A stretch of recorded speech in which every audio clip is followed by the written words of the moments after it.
Cuando el Titanic se hundió el 15 de abril de 1912, cobrándose 1.500 vidas, se llevó con él las esperanzas y el orgullo de toda una ciudad. En 180 minutos desapareció lo que había costado construir al pueblo de Belfast millones de horas de trabajo.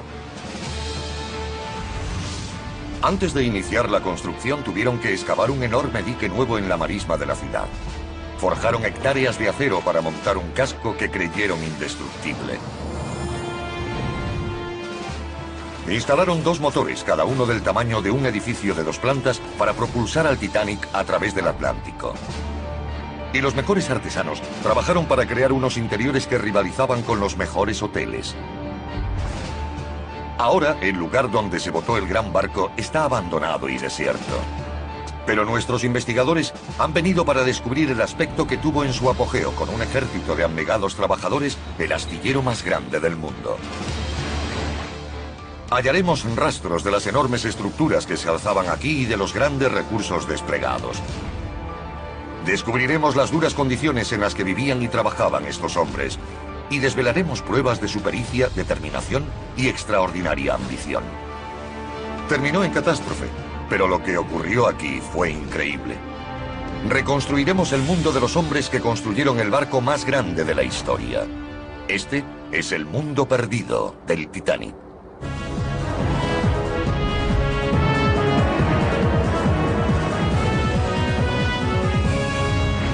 Mundos perdidos. La construcción del Titanic. El Titanic fue construido aquí, en el astillero Harland and Wolff de Belfast, en Irlanda del Norte. En ese momento, Belfast era uno de los puertos más activos del mundo, comerciando con mercancías de todo el Imperio Británico. Pero la costa de Belfast no había tenido siempre este aspecto. En un tiempo, la ciudad ni siquiera tenía un puerto natural lo bastante grande para acoger un transatlántico como el Titanic. Nuestros investigadores Rupert Kaiser, ingeniero naval, y Jennifer Regan, historiadora, han venido a descubrir por qué y cómo esta tierra pasó de una marisma fangosa a ser el puerto más grande y más transitado del mundo. Quieren hacer un retrato del mundo que creó el Titanic. Jennifer Regan, de la Universidad de Georgetown, es una experta en la historia de los albores del siglo XX. Como historiadora social, le interesa el estudio de la gente, de la ciudad y del astillero que construyó el Titanic. Jennifer comienza aquí, en el abandonado cuartel general de Harland and Wolff, la compañía que lo construyó. Todos sabemos que el hundimiento del Titanic probablemente sea la peor catástrofe marítima de la historia, pero a mí me interesa otra parte de su historia. Me interesa el mundo que se perdió con él. Vengo a investigar sobre los astilleros y los trabajadores.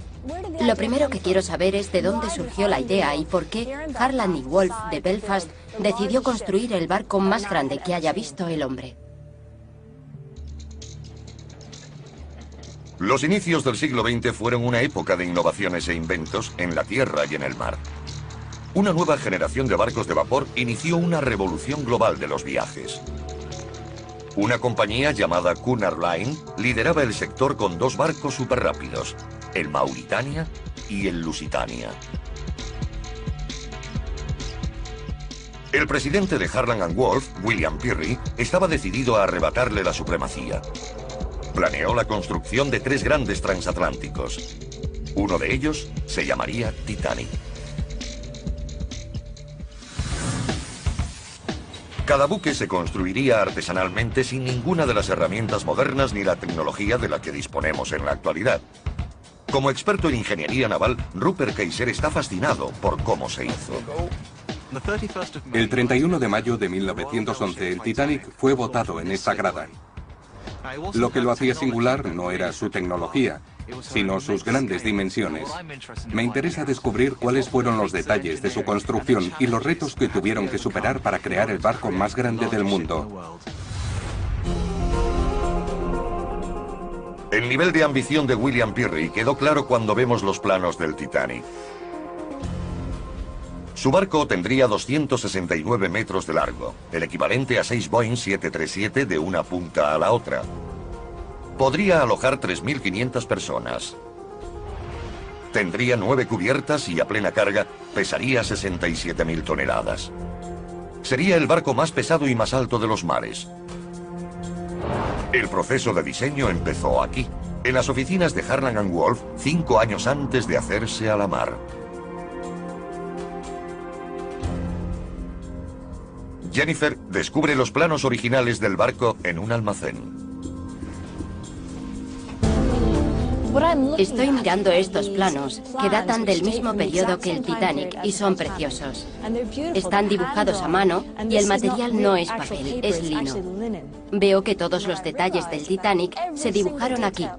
Desde la cubierta hasta los tiradores de las puertas, todo se decidió aquí. Esta enorme sala estaba llena de gente trabajando, delineantes y arquitectos. Se movilizó un pequeño ejército de diseñadores para trabajar aquí. Jennifer recurre a una Riley, de la Sociedad Titanic de Belfast, para descubrir cómo fue todo. Viendo esta maqueta del barco, ¿por qué decidieron construirlo de estas dimensiones? Tan grande. Toda la idea es de un solo hombre, William Pirrie, que era presidente de Harland & Wolff por entonces. Tenía muchas ganas de promocionar Belfast y de dar trabajo a la ciudad y a los astilleros. En ese momento los barcos más modernos eran los de Cunard, el Lusitania y el Mauritania, y se construyeron para atravesar el Atlántico ahorrando tiempo. Pirrie decidió: no iré a por ese mercado. Las Américas se están abriendo. Hay inmigrantes que quieren ir allí y construiré el barco más grande y lujoso del mundo para atraer a los millonarios. La idea inicial de Pirrie era que el Titanic no solo podía ganar dinero con los ricos, sino también con los pasajeros de tercera clase que abordarían el viaje a América como el principio de una nueva vida. La mayoría del espacio estaba destinado a primera y segunda clase, pero la mayoría de la gente iba en las entrañas del barco, en tercera clase. Este iba a ser el proyecto de construcción naval más prestigioso de la historia, llevado a cabo en el astillero más grande del mundo. La creación de ese astillero fue una proeza en sí misma. Belfast creció a partir de una población del siglo XVII junto al río Lagan. El paisaje cambió radicalmente. Para descubrir cómo, Rupert Kayser habla con el historiador local, Stephen Cameron. ¿Puede explicarnos cómo sería el aspecto de esta zona hace 300 años? Sí, toda el área cubierta por el río sería marisma en ese momento. Su cauce formaba meandros, y eso era un gran problema para Belfast. Los barcos tenían que descargar aguas abajo porque era muy estrecho y poco profundo. Entonces, el Belfast Ballast Board decidió intentar encauzar el Lagan, sobre todo la parte que tenemos detrás de nosotros. Lo que propuso la autoridad portuaria era una empresa gigantesca. Rupert quiere saber cómo planearon la transformación de hectáreas de marismas en un puerto próspero.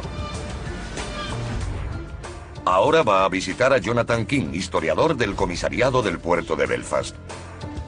La construcción naval empezó en Belfast en 1790. Jonathan le muestra a Rupert los planos originales del desarrollo del puerto. Cuesta imaginárselo, pero el puerto empieza en este lugar. El río Fawcett pasaba por la calle principal de Belfast y desembocaba en el Lagan. Allí es donde se construyó el primer muelle en 1613. En ese momento esta tierra no existía. Toda esta zona era marisma, con la bajamar. Toda marisma y bancos de arena. Poco útil para hombres o animales. Usando los mapas de Jonathan como punto de partida, podemos ver cuánto se alteró la línea de la costa. La autoridad portuaria abrió un canal recto desde la ciudad hasta el mar. El barro y los materiales que sacaron al dragar se utilizaron para crear toda esta tierra. El Titanic sería construido en una isla artificial llamada Queens, que mide igual que 20 campos de fútbol. Lo que me parece más impresionante, y creo que a mucha gente le impactará, es que a mitad del siglo XVIII pudieran crear un área enorme de suelo industrial, sin usar las enormes máquinas de las que disponemos hoy en día. Sí, fue mucho trabajo. Tiene que pensar en muchos hombres con palas en el barro, en las zanjas, cavando con todas sus fuerzas. Era un trabajo durísimo, sucio, muy intenso. Pero el beneficio fue extraordinario porque le brindó a Belfast la tierra y el espacio que necesitaba para convertirse en el astillero del mundo. En 1909, el puerto y astilleros de Belfast ya ocupaban una amplia superficie. Los trabajadores pensaban que sus astilleros eran los mejores del mundo. Estaban preparados para empezar a construir el Titanic. No tenían ni idea del trágico final al que estaba destinado el empeño. Se dispusieron a convertir en realidad el sueño de William Peary. Nuestros investigadores están en Belfast, Irlanda del Norte, en busca del mundo que produjo el Titanic. En los años previos a la construcción del barco, se había creado un puerto capaz de acoger buques de grandes dimensiones.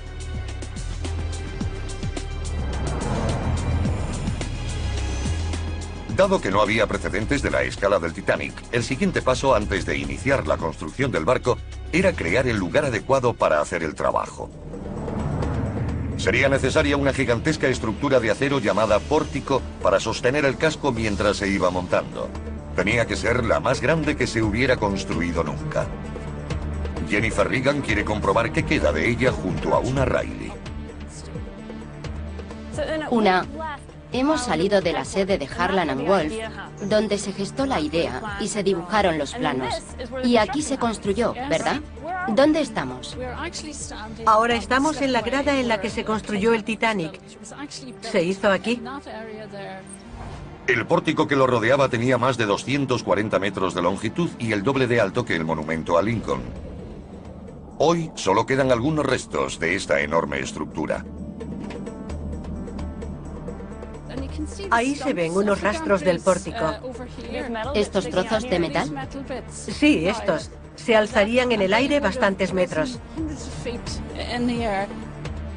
Así que este lugar en el que nos encontramos, que es un terreno baldío, Lo es. estaría lleno de estructuras y con cientos de personas. Sí, sería un hervidero de actividad. Había hombres por todos lados, moviéndose por lo alto del enorme pórtico, grúas trabajando, los remaches. Tenía que ser una zona muy ruidosa y peligrosa. El pórtico dominó el paisaje de Belfast durante 60 años. Estaba formado por 16 grúas móviles, ascensores y pasillos. Pesaba más de 6.000 toneladas. Rupert Kaiser se reúne con uno de los hombres que trabajó en él, George McAllister. Debió ser un paisaje que inspiraba admiración, sobre todo para la gente que llegaba a este lugar por primera vez y veía la colosal celosía metálica y los dos barcos tomando forma debajo. Cuando llegué era un chiquillo de 16 años y quedé absolutamente impresionado con el ruido y la cantidad de gente, el número de hombres que había solo en esta parte. El ruido ensordecedor del trabajo en el astillero se oía por toda la ciudad. Lo primero que oía cualquier visitante que llegaba a la ciudad era el ruido de los martillos sobre las planchas y los remaches. Los remachadores se pasaban el día martilleando sobre un enorme cajón de acero. Se quedaban sordos. No hay duda de que todos se quedaron sordos. ¿No tenían protección para los oídos? No había protecciones, no había botas de seguridad, guantes ni cascos. Nada de nada. La construcción naval era la industria principal de la ciudad. La mayoría de los obreros provenían de la comunidad protestante del este de Belfast. Jennifer y Una recorren las calles donde residían los trabajadores que construyeron el Titanic. Así que esta es la típica calle en la que vivían los trabajadores de Harland & Wolff en aquella época. Sí, desde luego.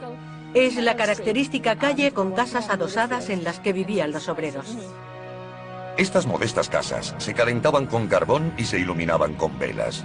No disponían de cañerías y aunque tenían solo 4 habitaciones, solían albergar a un gran número de personas. Es sorprendente saber que había familias compuestas por 6 o más hijos viviendo aquí. Miles de personas trabajaban para Harland & Wolff y vivían en calles casi idénticas a esta. Sí, muy parecidas. La construcción del Titanic había generado un volumen de empleo sin precedentes. Además de nuevas viviendas, se edificaron tiendas, escuelas e iglesias. Hubo un gran aumento de la construcción por toda la ciudad para acomodar a los nuevos trabajadores y sus familias. Ahora muchas de esas casas están reformadas, pero en algún rincón quedan testimonios de cómo era la vida hace 100 años. Viendo esta fotografía de Belfast a principios del siglo XX, la calle donde estamos conserva muchos rasgos originales. Sí, por supuesto. Sí, tiene los adoquines originales y las farolas. Las farolas son preciosas. Sí, eran las farolas de gas originales y es maravilloso que aún estén aquí. Así que es un buen ejemplo del aspecto de las calles cuando Harland & Wolff estaba en su apogeo. Sí, si quitáramos estos postes de la electricidad y nos quedáramos con las farolas de gas, estaríamos en una de las calles donde tenían sus casas casi todos los trabajadores del Titanic. En la actualidad, el astillero de Belfast ya no es el principal empleador de la ciudad. Otras industrias han tomado el relevo. Pero a principios del siglo XX el astillero dominaba todos los aspectos de la vida de sus trabajadores. Paseando por estas calles de Belfast, me doy cuenta de que los trabajadores vivían a la sombra del astillero. Se ve Harland & Wolff desde donde vivían y seguramente caminaban o cogían el tranvía para llegar al trabajo juntos. Vivían en barrios muy cercanos, en estas casas adosadas, y esto nos da una idea de lo unida que estaba esta comunidad y de cuán importante era el astillero en su vida. En 1910, Harland & Wolff tenía 15.000 trabajadores empleados en la construcción del Titanic y de su barco hermano, el Olympic. Usaban métodos de probada calidad. Primero se ponía la quilla y a continuación las cuadernas. Luego ese esqueleto se revestía de acero.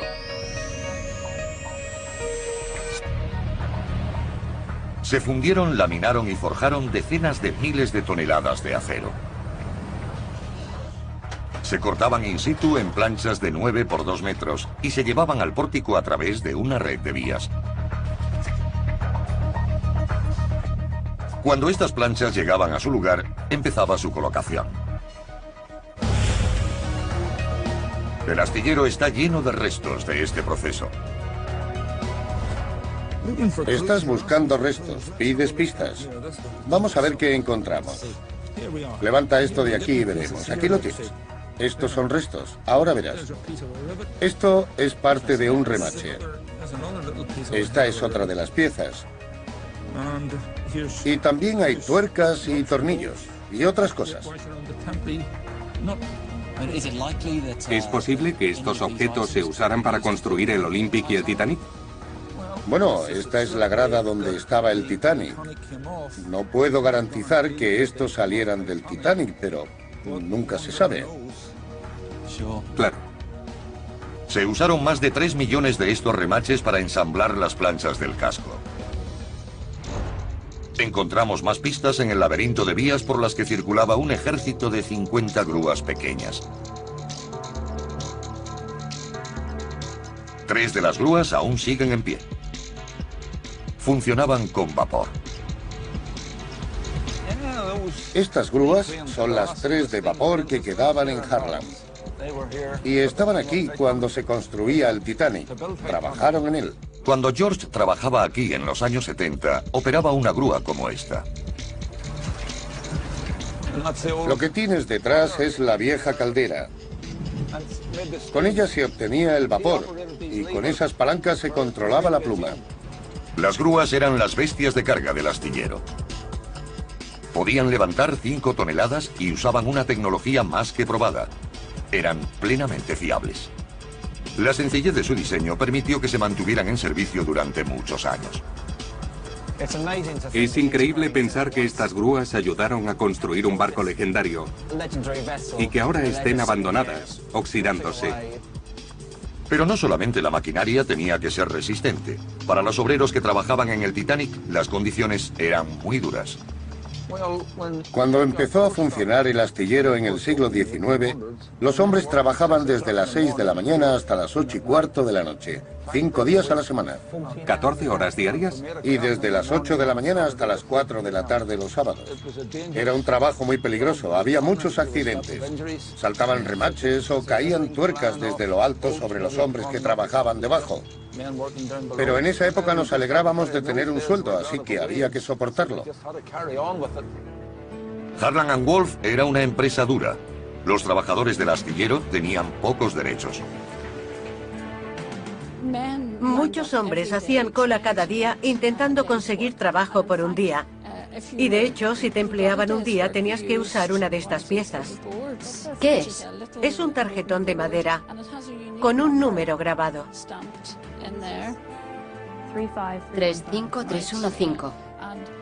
Así es. Y este número te permitía hacer muchas cosas. Por ejemplo, obtener el permiso para ir al baño. ¿Tenías que usarlo? Tenías que usarlo y solo podías estar 7 minutos al día en el baño. Había cientos de especialidades y millares de artesanos cualificados trabajando en el astillero. Remachadores, metalúrgicos, técnicos montadores, soldadores, fontaneros, ebanistas, pintores y escayolistas. Era toda una industria. Miles de personas. Miles de personas trabajando juntas en la producción de magníficos barcos. Lo que nos describes no es solo el proceso de construcción de un barco, sino la construcción de una ciudad alrededor de un astillero. Sí, era como una ciudad. Cuidaban a los ciudadanos. Sí, eran unos jefes muy estrictos, pero había respeto. Era duro y los hombres eran fuertes, pero producían unos barcos maravillosos. Fueron necesarios 15.000 hombres, 24.000 toneladas de acero, 3 millones de remaches y 2 años de trabajo. Finalmente el casco estaba listo para ponerlo a flote. A continuación, nuestros investigadores tratarán de recuperar ese momento de mayo de 1911, cuando el Titanic entró en el agua. Podías romperte una pierna, la gente moría. Nuestros investigadores han descubierto la transformación que vivió el astillero de Belfast para poder construir el Titanic. Tras 2 años de durísimo trabajo llevado a cabo por 15.000 obreros, el casco del barco estaba terminado. El siguiente paso, antes de comenzar con el interior, era botarlo. Sería un momento de celebración y de inquietud. Una Riley le explica a Jennifer cómo ocurrió. Cuéntame cómo fue ese día, porque sabemos que asistieron unas 10.000 personas, aunque solo estuvieran botando el casco, ¿o no? Es cierto. El barco fue construido aquí, el casco. Y el 31 de mayo de 1911 se botó el Titanic. El peso del casco descansaba sobre unas filas de soportes de madera. Para que el barco entrase en el agua tenían que retirarse a mano. Para saber más sobre este procedimiento tan peligroso, el ingeniero naval Rupert Kaiser vuelve a la grada del Titanic con George McAllister. Era el barco más grande del mundo y debió ser un momento muy peligroso con ese enorme buque encima, mientras quitaban todos los soportes de madera. ¿Era muy peligroso? Sí, era muy peligroso porque los maderos volaban por todos lados. Podías terminar con una pierna rota. La gente podía morir. Y ocurría. ¿Se doblaban por el peso? Bueno, a medida que se retiraban, el barco se sostenía sobre el resto, así que se arqueaban hasta que salían volando con una fuerza descomunal. ¿Saltaban? Por todas partes. Exactamente a las 12:14 del 31 de mayo de 1911, tras las últimas comprobaciones y a la señal de Lord Pirrie, el presidente de Harland & Wolff, empezó el proceso de botadura. Fue un momento espectacular. El Titanic se movía por primera vez. En 62 segundos el casco de 24.000 toneladas se deslizó por la grada hasta el río Lagan. Para los habitantes de Belfast, ese fue un momento de orgullo, de éxito y de esperanza. Pero tuvo un coste. Un integrante del equipo que retiraba los calzos fue aplastado por los maderos y murió. El Titanic se había cobrado una vida incluso antes de entrar en el agua. Inmediatamente después de la botadura se iniciaron los trabajos para equipar el casco. Se colocaron unas enormes anclas de acero y 4 chimeneas. Solo 3 de ellas tenían una finalidad práctica. La cuarta era para que el Titanic pareciera tan impresionante como sus rivales. 2 enormes motores de vapor lo propulsarían a través del Atlántico. Estaban alimentados por 29 calderas y 159 hornos. Cuando el Titanic navegara, 160 fogoneros los cargarían a diario con más de 600 toneladas de carbón. Cada uno de los motores medía más de 9 metros de altura. Eran los más grandes que se habían construido hasta el momento. Su diseño era muy parecido al de estos pequeños motores que encontramos en un museo de Londres. Rupert ha venido hasta aquí para verlos funcionando y para preguntarle al ingeniero Dick Fillery cómo sería la sala de máquinas del Titanic. Este de aquí es un motor de triple expansión bastante pequeño. Los del Titanic debían ser 5 veces más ancho y 4 más altos. En lugar de un solo pasillo alrededor, tendrían 3 o 4 para llegar hasta la parte superior. Además, la sala de caldera sería muy oscura, no entraría mucha luz, y las máquinas se alzarían en la oscuridad, haciéndoles parecer aún más grandes. Naturalmente, el motor estaba en marcha, y todo el barco trepidaba con sus giros. A mucha gente le resultaría un lugar terrible. El diseño de los motores del Titanic era relativamente anticuado. Mientras la rival Cunard Line equipó sus barcos con turbinas, los constructores del Titanic confiaron en un diseño tradicional. ¿Por qué se usó un motor de estas características en el Titanic? Eran eficientes y consumían menos combustible que otros motores. Además, era una tecnología probada. Hacía años que se construían y la gente sabía montarlos de manera adecuada. Sabían hacerlos funcionar. Era un sistema fiable. Eso le interesaba a la compañía. No obstante, el Titanic disponía de un motor auxiliar de turbina propulsado por los gases de escape de los 2 principales. Este movía una hélice central de 4 palas. Es un poco extraño, porque en esa época los barcos tenían motores de pistones o de turbina. ¿Por qué la combinación? Podía ser por la eficiencia. Una de las cosas que hay que hacer en cuanto subes al barco es llevarte el combustible. Cuanto menos combustible, más pasajeros o carga podrás llevar en él.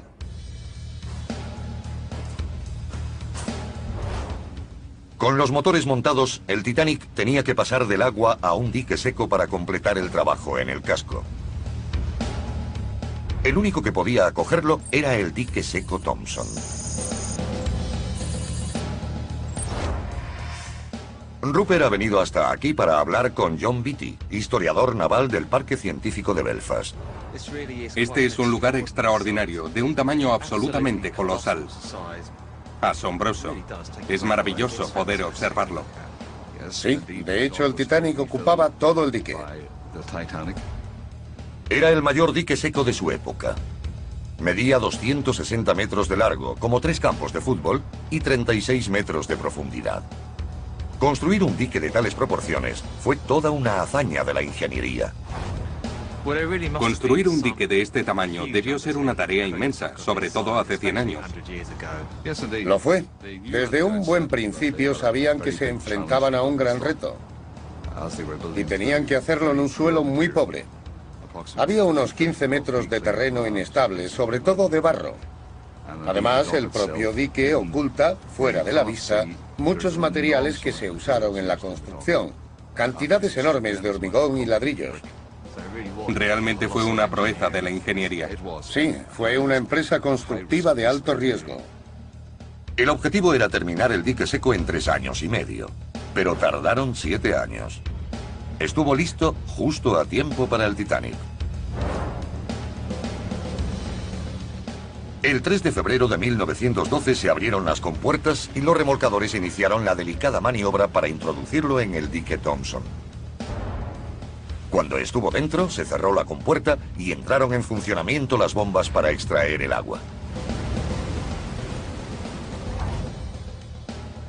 En el dique Thompson había 100 millones de litros de agua que tenían que bombearse para dejarlo seco. ¿100 millones? 100 millones. Estas bombas podían sacar toda esa agua en 1 hora y 40 minutos. Pero, en realidad, tuvieron que ser más cuidadosos al extraerla, porque tenían que permitir que el barco asentara sobre la quilla. En el caso del Titanic, el bombeo duró 12 horas. La operación fue complicada debido a las dimensiones extraordinarias del barco y a su enorme valor económico. Tuvieron mucho cuidado para que las 55.000 toneladas encajaran con precisión en los maderos, bajo la quilla. No querían arriesgarse a dañar el barco mientras lo asentaban y vaciaban el dique. Ahora podían llevarse a cabo las últimas fases de la construcción sin peligro. Colocar las enormes hélices de 3 palas. Instalar los más novedosos sistemas eléctricos del barco. Y por último, pintar el casco. En marzo de 1912 se culminó el trabajo estructural y de ingeniería. Ahora el reto era vestir el interior y transformar el Titanic en un palacio flotante. No iban a reparar en gastos para convertirlo en el transatlántico más lujoso jamás construido. Nuestros investigadores Rupert Kayser y Jennifer Regan se encuentran en Belfast tratando de construir un retrato del mundo que creó el Titanic. No iba a ser solamente el barco más grande de la historia. Sus constructores querían que fuera también el más lujoso. Lo que pretendo averiguar ahora es cómo se construyó el interior del barco. Harland & Wolff no reparó en gastos. Contrataron a miles de maestros artesanos para construir los interiores más lujosos en el Titanic. He intentado entrar en el mundo de estos maestros artesanos para entender cómo trabajaban. La historiadora Jennifer Regan se reúne con Ulla Riley en el ayuntamiento de Belfast. Este edificio abrió sus puertas en 1906, un año antes de que se encargara el Titanic. El lugar es un magnífico escaparate del gran diseño y la maestría de los constructores del Titanic. El panelado de madera, los fastuosos techos, el mobiliario y los accesorios eran los más selectos de la época. Muchos de los artesanos que intervinieron en el Titanic trabajaron aquí primero. Me han comentado que en la ciudad llaman al ayuntamiento el Titanic de piedra. ¿Por qué? Es verdad. Fue concebido en la misma época que el barco. Y Lord Pirrie, que había sido alcalde, se implicó mucho en su diseño y construcción. Dicen que tomó muchas ideas de aquí para el Titanic. Lo que más me gusta de esta sala son todos los detalles de la época porque se construyó 6 años antes que el Titanic. Así que es el mismo periodo en cuanto al diseño. Vemos distintos elementos en el techo, en las cornisas, en las columnas y las vidrieras son preciosas. Sí, desde luego. A principios del siglo XX, las cosas no se hacían de cualquier manera en Belfast. Todo era lo mejor, de la máxima calidad, como en el Titanic. La primera clase rivalizaba con cualquier gran hotel, y su elemento central era la gran escalera que conducía desde la cubierta de paseo hasta un enorme comedor.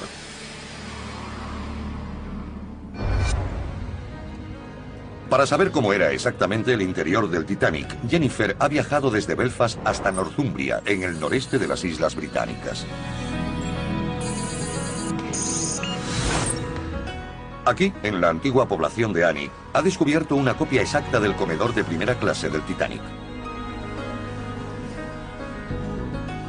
Cuando el Hotel White Swan fue reformado en 1936, usaron parte de la decoración y los muebles del barco hermano del Titanic, el Olympic.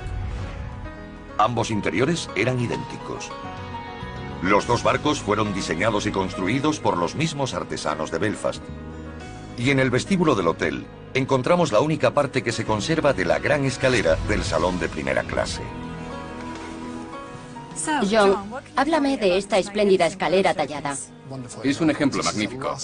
Esta es la única parte que queda de la escalera del Olympic, idéntica a la del Titanic cuando se hundió en 1912.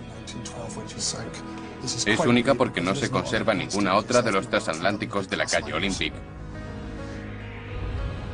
Los imponentes detalles del comedor del hotel nos muestran más pruebas sobre las habilidades y la pericia de los trabajadores de Belfast.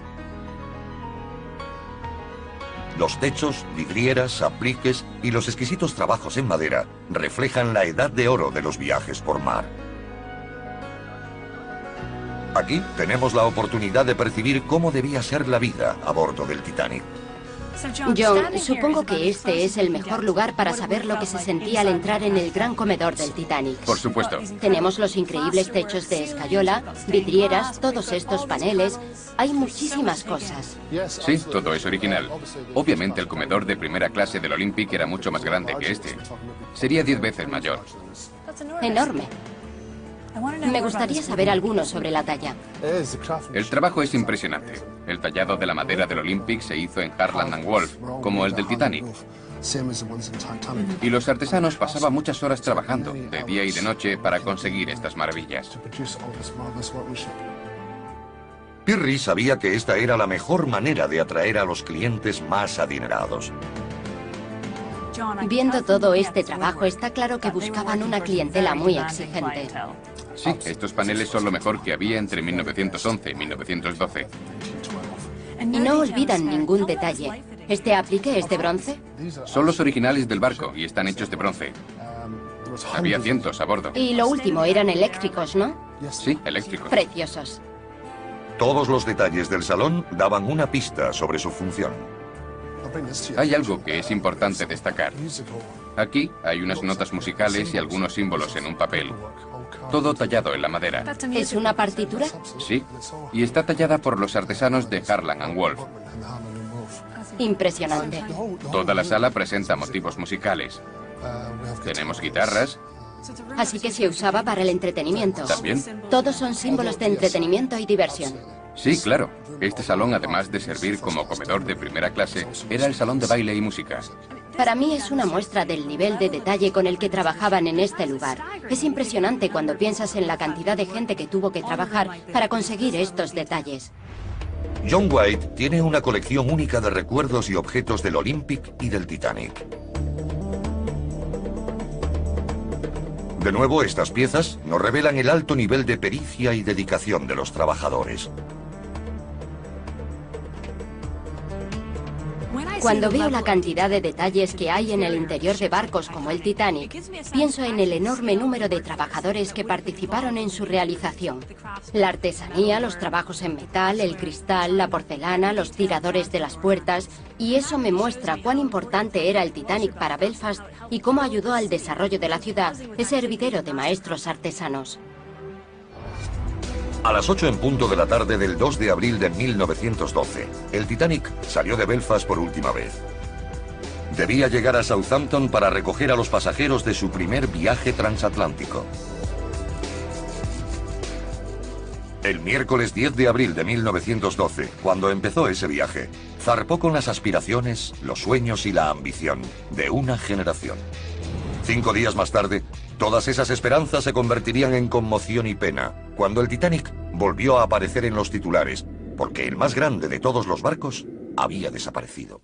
El 2 de abril de 1912, el Titanic salió de Belfast en la primera etapa de su viaje inaugural. El sueño de Lord Pirrie tardó 4 años en hacerse realidad. Construir un nuevo buque insignia para la White Star Line.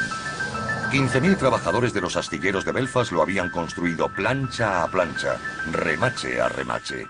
Conocían cada tuerca, cada hueco, todos los muebles y accesorios de ese enorme barco. Y estaban inmensamente orgullosos de su logro. Fue una obra maravillosa. Los hombres del astillero construyeron el objeto móvil más grande del mundo en su tiempo. Un gran trabajo, sobre todo de los obreros. El Titanic zarpó del puerto inglés de Southampton rumbo a Nueva York el 10 de abril. Era el barco más grande y lujoso que hubiera visto el mundo. Una pieza única de la ingeniería. Sus 2.000 pasajeros y 1.500 tripulantes creían que estaban haciendo historia.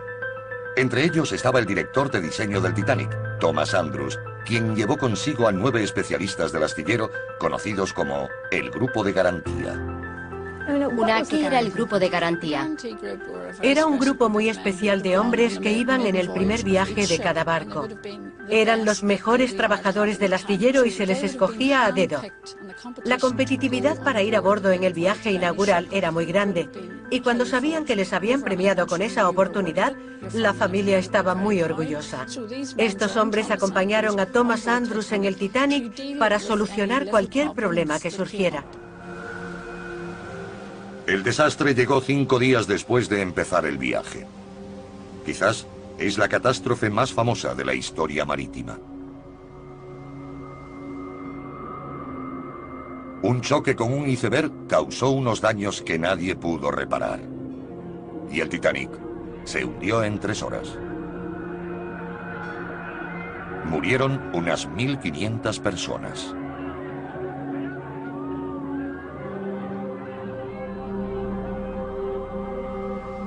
Cuando la noticia de la tragedia cruzó el Atlántico, la ciudad de Belfast quedó conmocionada. Miles de personas habían trabajado en el proyecto durante años. Se había volcado en él un empeño increíble, así que los habitantes de Belfast, y sobre todo la gente que había trabajado en el barco, debió quedar desolada cuando el barco se fue a pique. Así es, era terrible e increíble.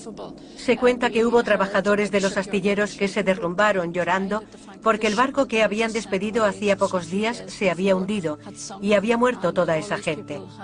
De hecho, fue un asunto del que no se volvió a hablar en Belfast durante muchos años. El director de diseño del Titanic, Thomas Andrews, y los 9 hombres del grupo de garantía estaban entre los fallecidos. El astillero solo cerró un día de luto. Pero el impacto que causó en él fue permanente. La edad de oro de los grandes transatlánticos había terminado. Belfast lo sintió mucho, muchísimo. De hecho, todas las instalaciones de las que hemos estado hablando, el gran pórtico, la grada, el dique seco, no se volvieron a utilizar para el fin con el que fueron construidos. Para Harland and Wolff, el hundimiento del Titanic fue el principio del declive.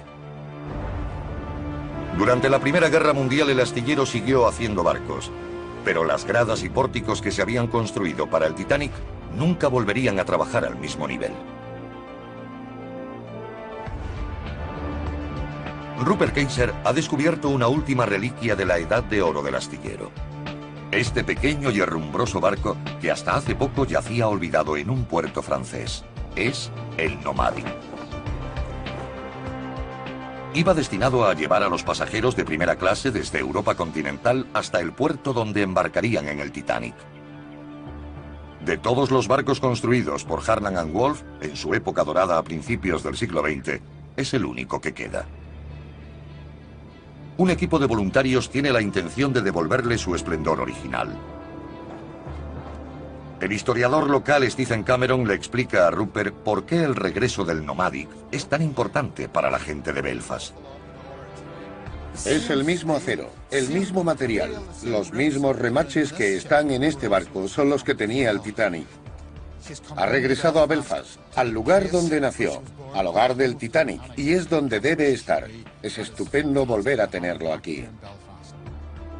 El Nomadic es el único vínculo existente con el Titanic y la gran era de la construcción naval de Belfast. Nunca se había intentado nada a la escala del Titanic. Fue el mayor proyecto de ingeniería de la época. Me impresiona la cantidad de habilidades requeridas para construir un barco de esas características.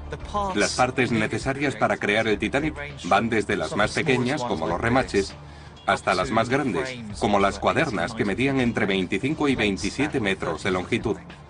Las planchas eran de más de 9 metros. Todo fue ensamblado a mano para crear el barco más lujoso del mundo. Lo que he aprendido en este viaje para redescubrir el mundo perdido del Titanic es que White Star Line no solo construyó el mejor transatlántico del mundo, además hemos descubierto la infraestructura que aportó a la ciudad de Belfast en plena ebullición. Además de un enorme astillero, originaron toda una comunidad en torno a él. Miles de personas, maestros artesanos y obreros de todo tipo acudieron a esta ciudad para construir ese espléndido barco. Aunque terminó en tragedia, la historia del Titanic lo es también de maestría, entrega y un logro extraordinario.